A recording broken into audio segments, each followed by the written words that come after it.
In this video, we are going to discuss about the magnetic boundary conditions and vector potential.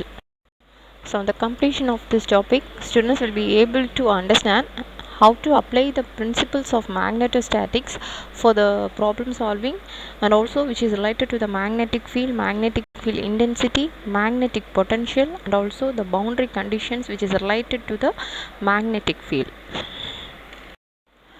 Magnetic boundary conditions. So here, when the magnetic field passes from one medium to other medium, the conditions of the magnetic field which is existing at the boundary occurs at the two media. So that we call it as boundary conditions for this magnetic field. And also we can call this magnetic boundary conditions as two media solutions.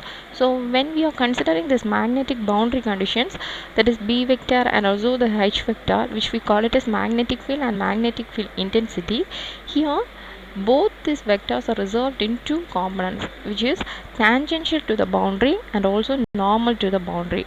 So here we are considering a boundary between the two regions, that is isotropic homogeneous surface, which is having the different permeabilities, which is mu1 and mu2. So for determining this boundary conditions, we use the closed path and the Gaussian surfaces. And here in this boundary conditions for the normal component, we are selecting a closed surface which is placed in the normal cylindrical form, and also this magnetic field we are applying the Gauss law, which we resemble as B vector dot ds vector is equal to 0. So in the case of the tangential field we will be applying the Ampere circular law, and also in the case of this normal field we will be applying the Gauss law. And here the vector potential, which is magnetic vector potential, so here we are using the form as del dot del cross A vector is equal to 0 and also del dot B vector is equal to 0.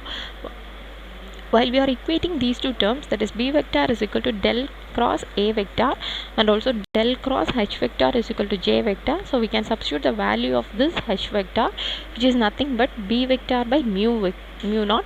So after applying, we will be getting that del cross B vector is equal to mu naught into J vector. So we can write this equation, that is B vector is equal to del cross A vector. So from that we can write it as del into del dot A vector minus del square A vector, which is nothing but del cross A vector. Then from this we can find out the current density, that is 1 by mu naught into del cross del dot A vector minus del square vector. And next one is the magnetic materials. So in the case of the magnetic materials, here we will be seeing about the magnetic materials are mainly based on the magnetic behavior. So depending on the magnetic behavior, we can define the magnetic materials, which we can classify into diamagnetic, paramagnetic, ferromagnetic, antiferromagnetic, ferrimagnetic, and supermagnetic. So this magnetic materials, where this orbital magnetic moment and also the electron spin magnetic moment cancel each other, then we call that as diamagnetic material. So here this permanent magnetic moment of this each atom will be 0, so that's why we call it as diamagnetic materials. But in the case of the magnetic materials, if this orbital and the spin magnetic moments does not cancel each other, means then we call that it as paramagnetic materials, hence its net magnetic moment will be present each other, which resulting in an atom. So the materials here which the atoms have the large dipole moment due to the electron spins, and also the magnetic moments which we call it as ferromagnetic materials. And if you are applying some external field, since there is no alignment in the magnetic field, if you are applying some external field or if you are giving some external force, then this domain starts increasing and it makes the arrangement in a proper way, or it can be present in a uniform pattern, so that it increases the internal field from high value. If this external field, if you are removing from that, the original alignment will be removed and there will be occur some random cases. So some of these movements will be occur in the small region, so that residual field we call it as hysteresis. And also this magnetic field it becomes zero when there is any other some magnetic field intensity around the area, so we call it as the residual flux intensity. Or also this magnetic materials, if this dipole moments are lying in an anti-parallel fashion, we call it as antiferromagnetic materials.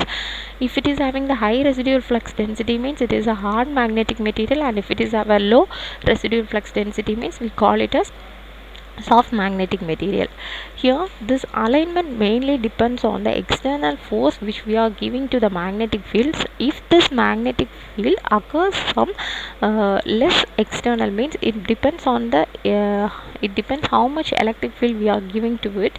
So based on the external field, the total dipole moments will be get randomly arranged, or it can be placed in a linear region. So some external magnetic field makes it in a proper linear fashion.